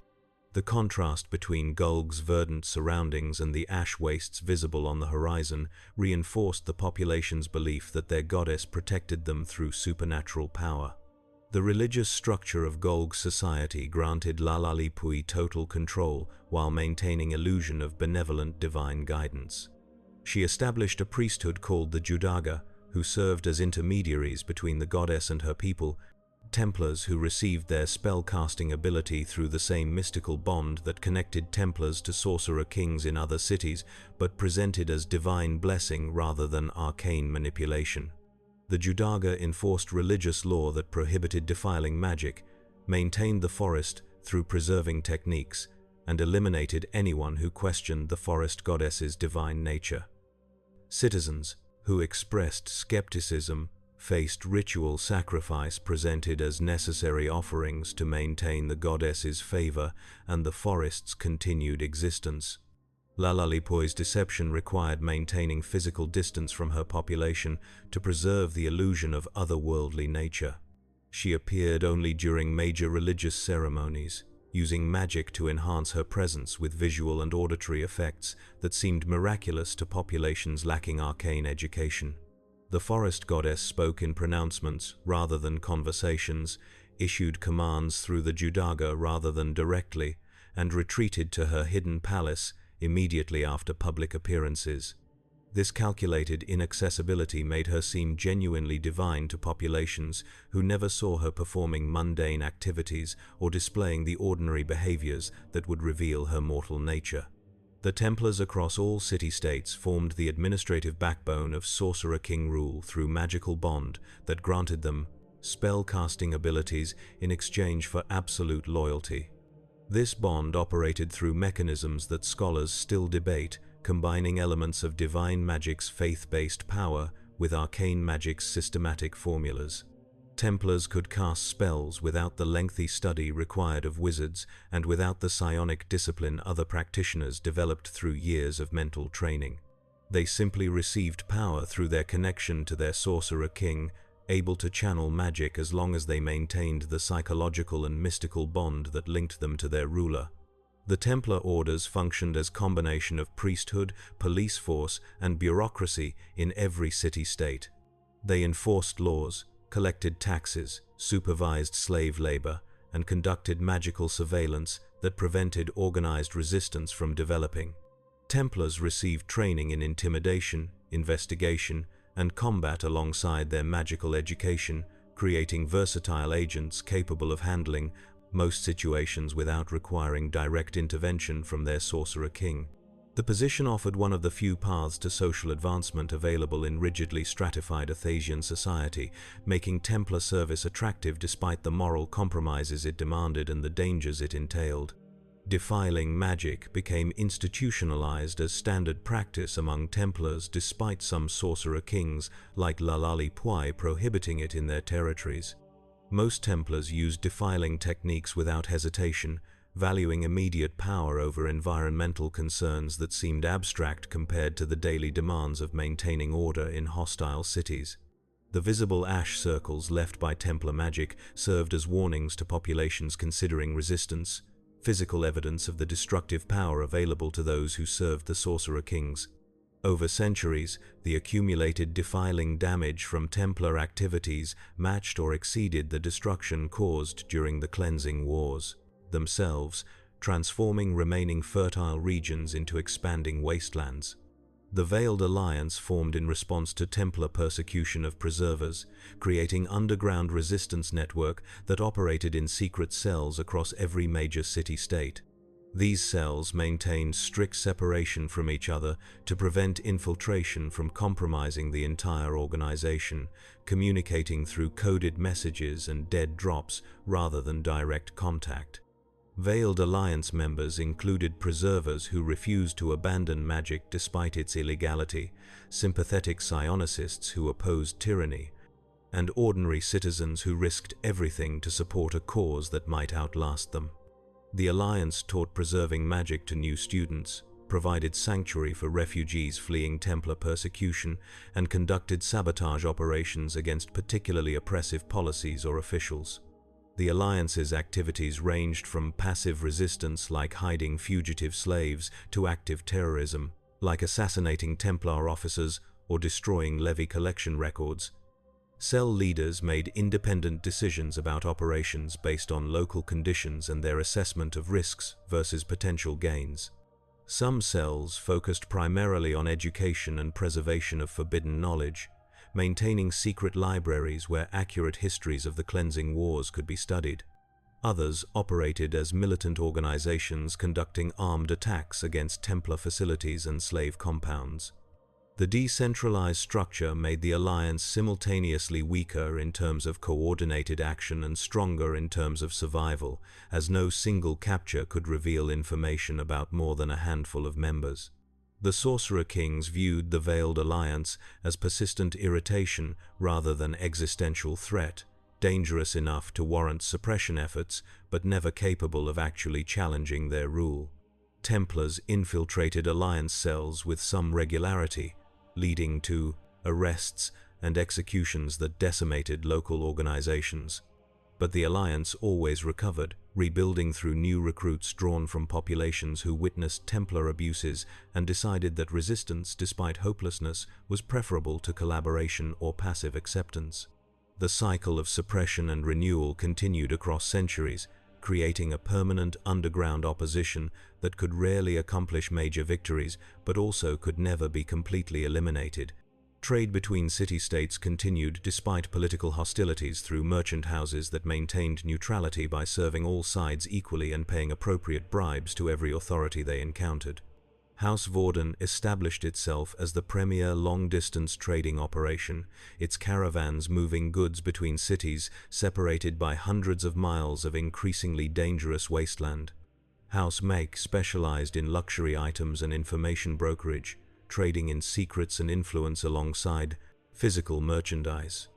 These merchant houses accumulated wealth, rivaling some sorcerer kings, while maintaining political independence through careful maneuvering and strategic alliances that made them more valuable alive than eliminated. The world settled into patterns that would define it for 2 millennia. The city-states existed as islands of civilization surrounded by expanding wastelands. The sorcerer kings ruled as immortal tyrants whose power seemed eternal and unchallengeable. And beneath the surface of apparent stability, pressure built toward changes that would transform everything when a slave named Rikus finally decided that some things were worth dying to destroy. Revolution began in the arena where slaves were supposed to die for entertainment. Rikus fought as a mole gladiator in Tyr's games, his mixed dwarf and human heritage granting him physical advantages that kept him alive through dozens of combats that killed lesser fighters. He belonged to Senator Agis of Asticles, a nobleman who owned multiple gladiators and maintained position among Tyr's elite through wealth inherited across generations. Rikus had survived 7 years in the arena by the time Agis began noticing qualities beyond simple combat prowess, intelligence and leadership ability that suggested potential far exceeding his current role as entertainment for crowds who cheered his victories and would cheer equally loud at his death. Agis of Asticles operated a double life that would have meant execution if discovered by Kalak's Templars. Publicly, he served as respected senator who attended court functions and voted appropriately on matters the Sorcerer King brought before the city's nominal governing council. Privately, he maintained contact with the Veiled Alliance through intermediaries, careful enough to avoid Templar detection, using his wealth and position to fund resistance activities while personally studying preserving magic under teachers who risked death to pass on their knowledge. Agis had reached the conclusion that Kalak's rule would eventually destroy Tyr completely, that the Sorcerer King's combination of paranoia and grandiosity was driving the city toward catastrophe that only revolution could prevent. The senator began recruiting Rikus for conspiracy through carefully orchestrated conversations during training sessions and private meetings that appeared to concern only gladiatorial matters. Agis tested the Mul's loyalty and discretion through gradually escalating revelations about his own alliance connections and his assessment that Kalak's latest construction project concealed deadly purpose. Rikus responded with wariness that shifted toward interest, as he understood Agis was offering not freedom in the sense of simple manumission, but the chance to strike directly against the system that had enslaved him. The gladiator possessed rage accumulated through years of forced combat and degradation, fury that needed only direction and opportunity to become weapon against tyranny. Sadira entered the conspiracy from a different angle, bringing magical knowledge that would prove essential to any realistic assassination attempt against a sorcerer king. She served as slave in the household of Tithian, a senior templar who aspired to higher rank, and used her as combination of servant and research assistant in his arcane studies. Tithian had purchased Sadira years earlier after discovering she possessed innate magical talent, training her in spellcasting to assist his own research while maintaining strict control through slave collar and constant threat of punishment. But Sadira had learned more than Tithian intended, absorbing magical theory at rates that suggested she might eventually surpass her master if given freedom to develop her abilities fully. The Veiled Alliance contacted Sadira through messages hidden in market goods she purchased for Tithian's household, coded communications that revealed they knew of her abilities, and offered instruction in preserving techniques that her master had never taught. She began studying in secret during the few hours when Tithian's duties took him away from his residence, practicing spells that drew power from distributed sources rather than the defiling methods he preferred. Sadira discovered during these experiments that she could pull magical energy from sunlight itself, a technique no other practitioner had achieved, and that offered power without environmental cost. The discovery marked her as potential archmage if she survived long enough to fully develop the ability. Agis brought Sadira into the conspiracy after learning of her unique magical capabilities through alliance contacts who recognized that any attempt against Kalak would require arcane power beyond what typical preservers could muster. The three conspirators began meeting in secret locations across Tyr, using Agis's political connections to avoid Templar patrols while planning an assassination that everyone understood would likely kill them regardless of success. They analyzed Kalak's known abilities, his security arrangements, and the layout of his palace complex. The planning consumed months as they gathered intelligence and recruited additional allies willing to participate in an operation that conventional wisdom declared impossible. The ziggurat announced itself through proclamation from Kalak, declaring that Tyr would construct a monument honoring the city's greatness and his benevolent rule. The Sorcerer King commanded that citizens contribute labor and resources to the project, presenting it as civic duty and opportunity to participate in creation of something that would stand for millennia. Construction began in Tyr's center on a massive stepped pyramid that would rise hundreds of feet above surrounding buildings, its scale dwarfing anything previously built in the city. Kalak personally supervised the initial stages, using magic to shape foundation stones and direct the placement of structural elements according to designs he had spent decades developing in secret. The true purpose remained hidden behind architectural deception and false explanations. Agis used his political position to access planning documents and discovered references to magical amplification systems built into the ziggurat's structure, crystalline matrices designed to channel life energy from sources throughout the city. The conspiracy's magical experts analyzed these documents and reached a terrifying conclusion. The ziggurat was not monument but magical device designed to drain thousands of lives simultaneously and channel their energy into Kalak, fueling a transformation ritual that would elevate him to full dragon status like Boris. The dedication ceremony would kill every citizen and slave within the structure's effect radius, sacrificing Tyr's entire population to grant their ruler power that would make him independent of the dragon's levy and supreme among all sorcerer kings. The timeline collapsed from months to weeks as the conspirators realized the dedication ceremony would occur before they had completed all preparations. Agis accelerated recruitment efforts, bringing additional alliance members into the conspiracy and purchasing gladiators who could serve as fighters during the assault. Sadira intensified her magical training, pushing herself to master sun magic techniques that might give her edge against Kalak's superior experience. Rikus began training selected gladiators in group tactics rather than individual combat, preparing them to fight as coordinated unit during the chaos of revolution. The conspiracy expanded beyond its original core to include dozens of active participants and hundreds of sympathizers who would provide support ranging from intelligence gathering to securing escape routes. The Veiled Alliance committed its full resources to the attempt after internal debate about whether supporting the conspiracy would expose the organization to destruction if the attempt failed.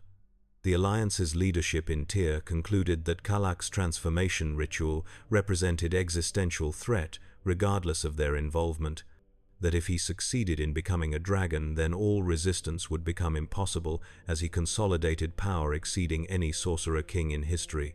They provided the conspiracy with preserved magical items, intelligence on Templar patrol patterns, and access to hidden sanctuaries where the conspirators could meet without detection during the final days before the ceremony. Tithian approached Agis privately weeks before the dedication and revealed that he knew of the conspiracy and wished to join it.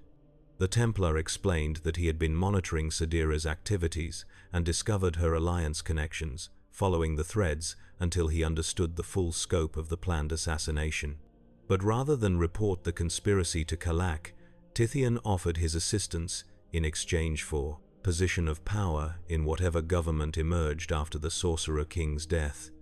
Agis distrusted Tithian's motives, but recognized that a high-ranking Templar's participation would provide invaluable intelligence and access that the conspiracy currently lacked. He agreed to the partnership while privately determining that Tithian would face justice for his complicity in tyranny once Kalak was dead. The dedication ceremony began at noon, with crowds numbering in the tens of thousands filling the arena and surrounding plazas. Kalak appeared in royal regalia designed to emphasize his majesty and power, standing atop the completed ziggurat before a population that had no idea they were about to become sacrificial fuel.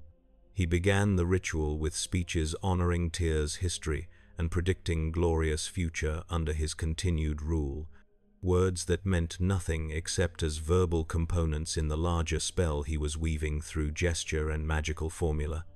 The ziggurat began glowing with building energy as Kalak progressed through the ritual stages, crystalline structures embedded in its walls pulsing with light visible even in bright daylight. The assault came during the ritual's critical phase, when Kalak had committed fully to the casting and could not easily disengage without suffering magical backlash. Rikus led gladiators in a charge from the arena floor toward the ziggurat's base, fighting through Templar guards who had not expected attack during ceremony attended by the Sorcerer King himself. Agis used psionics to disable defensive wards that Kalak had established around the structure, his mental abilities sufficient to unravel magical protections when applied with precise understanding of their construction. Sadira began casting her own spell, pulling power from the sun in ways that made her visibly glow with absorbed energy, preparing the magical attack she would unleash once Rikus reached position. Kalak detected the assault, but found himself trapped between options equally catastrophic. He could abandon the transformation ritual and defend himself, but the magical backlash from interrupted casting would severely wound him and destroy months of preparation. He could continue the ritual and rely on his Templars to stop the attackers, but that meant trusting subordinates whose competence he had always doubted. He chose continuation, accelerating the ritual sequence while commanding his guards to kill the conspirators before they could reach him. The decision proved fatal. Rikus fought through Templar defenses with fury accumulated through years of slavery, his gladiator training combining with desperate determination to carry him through opposition that should have stopped him. Gladiators fighting beside him died to Templar magic and conventional weapons, their bodies falling to create the path he needed. Rikus reached the ziggurat's summit, covered in blood, both his own and his enemies. confronting Kalak at the moment when the sorcerer king was most vulnerable. Aegis used his final reserves of psionic power to telekinetically propel the heartwood spear into Rikus's hands, a weapon the Veiled Alliance had specially prepared with preserving enchantments designed to pierce magical defenses. Rikus drove the spear through Kalak's chest in front of thousands of witnesses who watched from the arena below. The Sorcerer King died not instantly but slowly, his immortal vitality keeping him alive long enough to understand that he had been killed by a slave he had never noticed and a conspiracy he had been too arrogant to detect. The transformation ritual collapsed with his death, releasing the accumulated energy in a blast that killed Templars standing nearby but spared the crowds whose life force had not yet been fully drained. Kalak's body fell from the ziggurat summit and landed on steps where citizens could see that he was truly dead, that the immortal tyrant who had ruled for 2,000 years had proven mortal after all. Tithien moved immediately to seize control of the chaos, using his Templar authority and political connections to position himself as natural successor. He addressed the shocked crowds from the ziggurat, declaring that Kalak's death marked opportunity for new beginning under leadership that would bring freedom and prosperity to Tyr.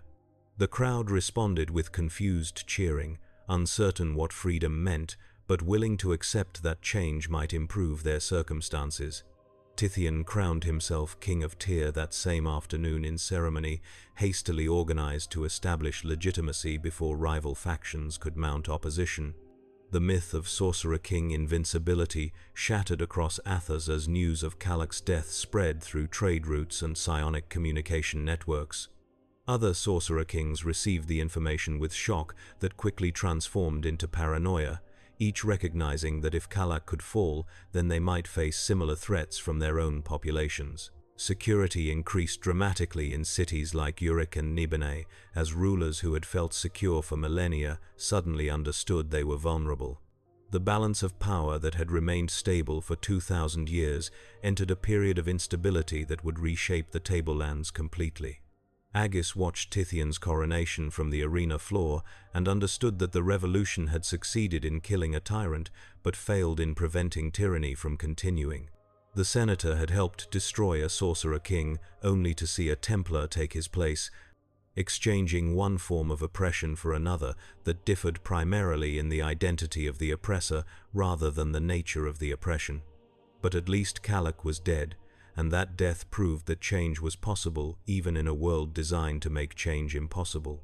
The dragon's final transformation began with madness that threatened to destroy everything the champions had built. Boris of Eby had maintained Rajat's prison for 2,000 years through constant expenditure of magical energy and life force. His consciousness wrapped around the dimensional barriers that kept the warbringer trapped in the hollow. The strain of this eternal vigilance, combined with the regular influx of souls from the levy, had gradually pushed him toward the final stages of dragon metamorphosis, changes that would grant him power exceeding even his current terrible capabilities, but required passing through a period of temporary insanity that accompanied the transformation. The process began without warning during what should have been a routine levy collection, Boris suddenly convulsing as his body began the final restructuring that would complete his evolution into full dragon form. The madness manifested as uncontrolled rage directed at everything within the dragon's perception.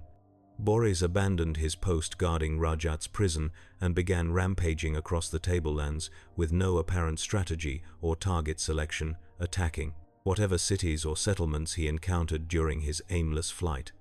His magical power in the throes of transformation exceeded anything he had demonstrated during the previous 2 millennia, defiling practiced on scales that drained life from regions measured in square miles rather than localized areas. The dragon's physical form continued growing and changing throughout the rampage, his body expanding to sizes that made his earlier dragon shape seem modest by comparison. The city of Gistanol became the first major population center to experience the full horror of the dragon's madness. Boris descended on the ancient city during the early weeks of his transformation period, attacking without provocation or warning.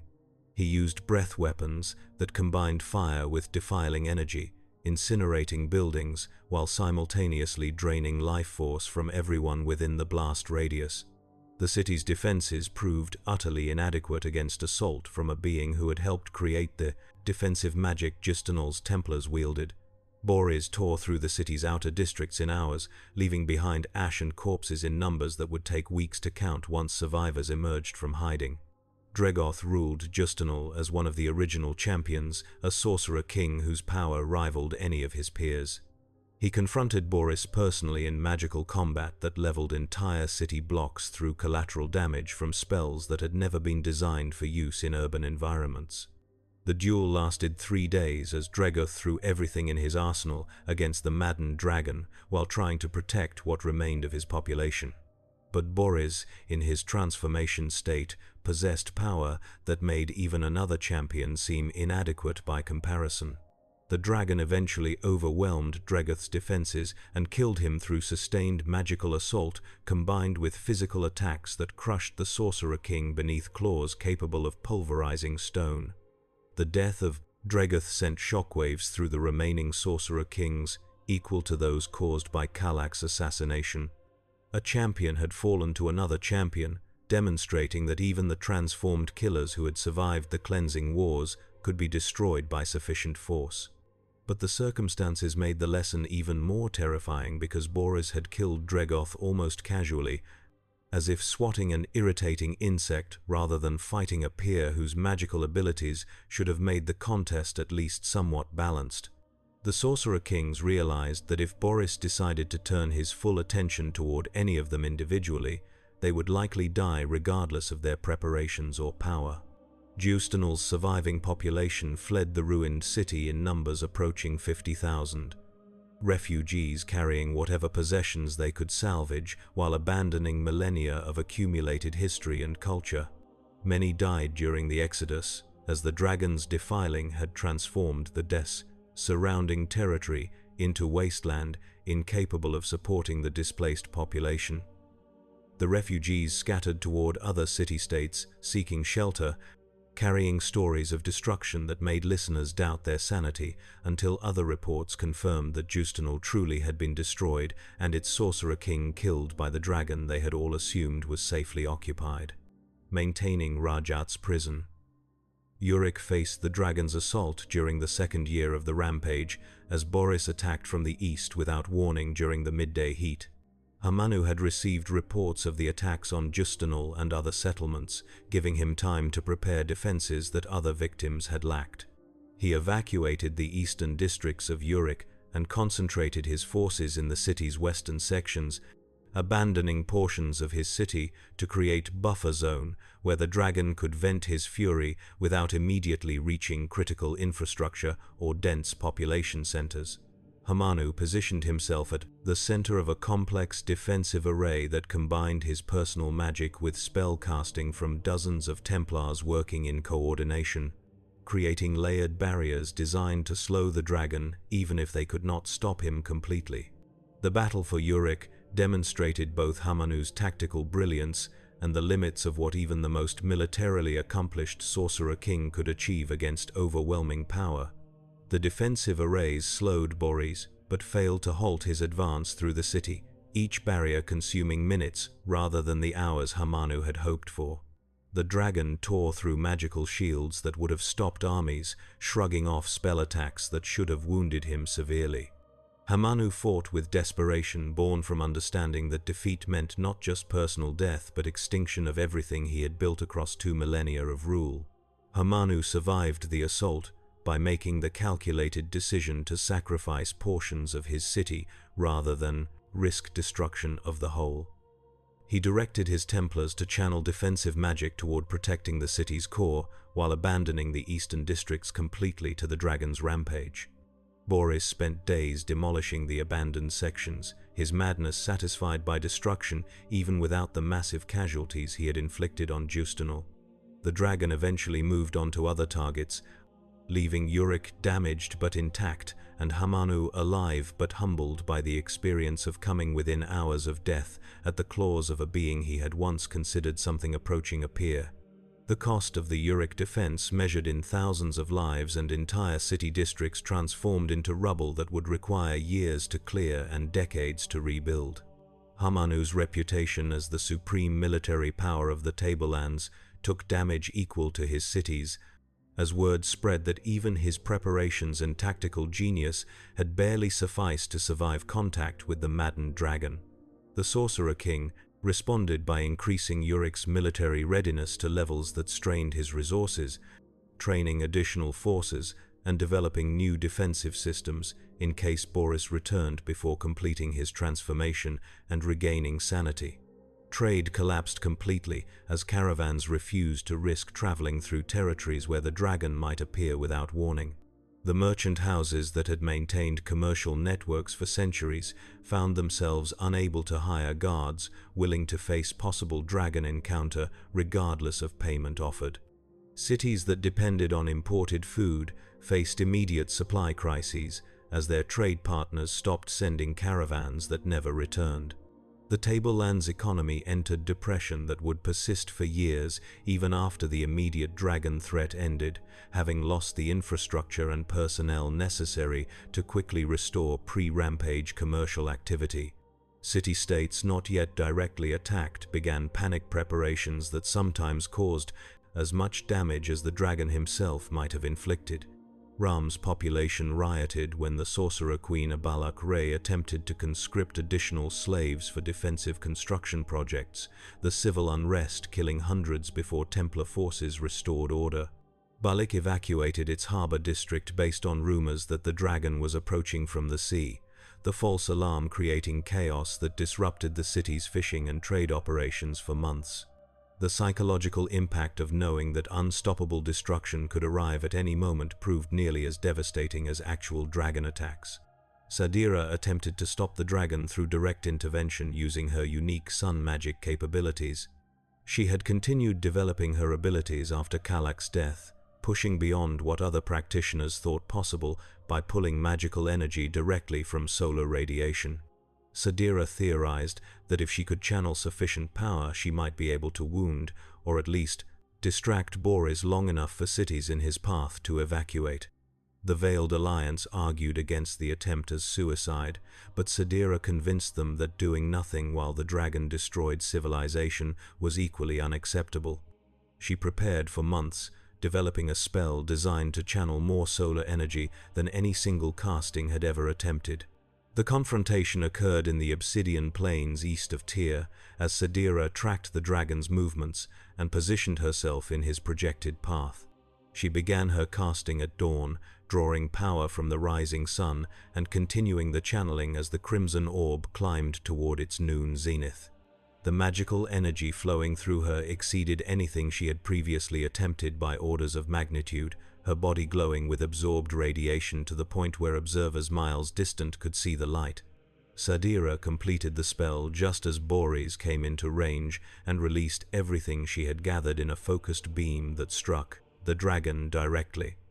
The attack succeeded in wounding Boris for the first time since his rampage began, burning through scales and flesh in ways that caused him to roar in pain and surprise. The dragon turned his full attention towards Sadira, recognizing her as legitimate threat rather than irritant to be ignored. He counterattacked with breath weapon and spell combinations that should have killed her instantly, but Sadira's sun magic provided defensive capabilities equal to her offensive power. The battle continued through the afternoon as they exchanged attacks that scored the landscape with defiling damage and created ash circles visible from the walls of Tyr. Sadira retreated before the dragon could press his numerical advantages in magical knowledge and physical strength, recognizing that she had accomplished her primary goal of proving he could be hurt. The wound she inflicted took weeks to heal completely despite Boris's enhanced regeneration. Marking the first time a mortal wizard had successfully damaged the dragon in direct combat. The accomplishment established Sadira as perhaps the most powerful arcane caster on Athos, excepting only the sorcerer kings themselves, though she understood that survival against the dragon had depended more on tactical retreat than ability to actually defeat him in sustained engagement. The rampage continued for years as Boris completed his transformation across time periods that seemed to stretch according to no predictable pattern. He would attack a city or settlement with devastating intensity, then disappear for months before emerging to assault a completely different target hundreds of miles from his previous location. The unpredictability made defense planning nearly impossible, as no one could predict where the dragon would strike next or when. Smaller settlements that lacked Sorcerer King protection suffered complete destruction when Boris descended on them, their populations unable to mount meaningful resistance or evacuate quickly enough to avoid the dragon's area effect attacks. The transformation completed during the 4th year of the rampage, as Boris regained his sanity in stages that corresponded with his body stabilizing into its final form. The dragon emerged from the metamorphosis crisis as a being of terrible grandeur. His physical size doubled from his previous dragon state, and his magical capabilities enhanced beyond what even the other Sorcerer Kings could fully comprehend. But with sanity came understanding of what he had done during the madness period, the cities destroyed, and the lives ended through rampages he could not now prevent or undo. Rajat's prison had weakened during the years Boris spent in transformation madness rather than actively maintaining the dimensional barriers. The warbringer's consciousness had pressed against the failing seals, testing them for weaknesses that might allow escape. Rajat came closer to freedom during Boris's transformation than at any point since the original imprisonment, his awareness briefly touching the material world through gaps in barriers that should have remained impenetrable. The touch manifested as nightmares and visions experienced by psionicists across the tablelands, mental images of the Blue Age and halfling dominance mixed with overwhelming hatred directed at all rebirth races. Some who experienced these visions went mad from the contact, their minds unable to process the alien psychology of a being whose entire existence focused on genocide as moral imperative. Boris returned to his duties as jailer with desperation born from understanding how close Rajat had come to escaping. He reinforced the dimensional prison with enhanced power from his completed transformation, wrapping additional layers of magical binding around the hollow and increasing the energy flow necessary to maintain the seals. The dragon demanded increased levy tribute from the Sorcerer Kings to compensate for the enhanced maintenance requirements, explaining that the alternative was Rajat's escape and the resumption of cleansing wars that would target humans last. The Sorcerer Kings agreed because they had no choice, increasing slave captures and levy deliveries despite the strain this placed on populations already devastated by the rampage years. The tablelands emerged from the dragon's rampage transformed by destruction and the revelation that even the most powerful beings on Athos could lose control with consequences measured in ruined cities and mass casualties. The geographical damage alone would take generations to repair, as defiling on unprecedented scales had created new desert regions where marginal lands had previously supported minimal vegetation.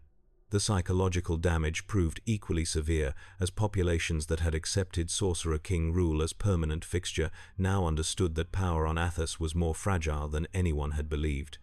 The world had survived catastrophe but emerged weaker and more brittle, ready to shatter when the next crisis arrived.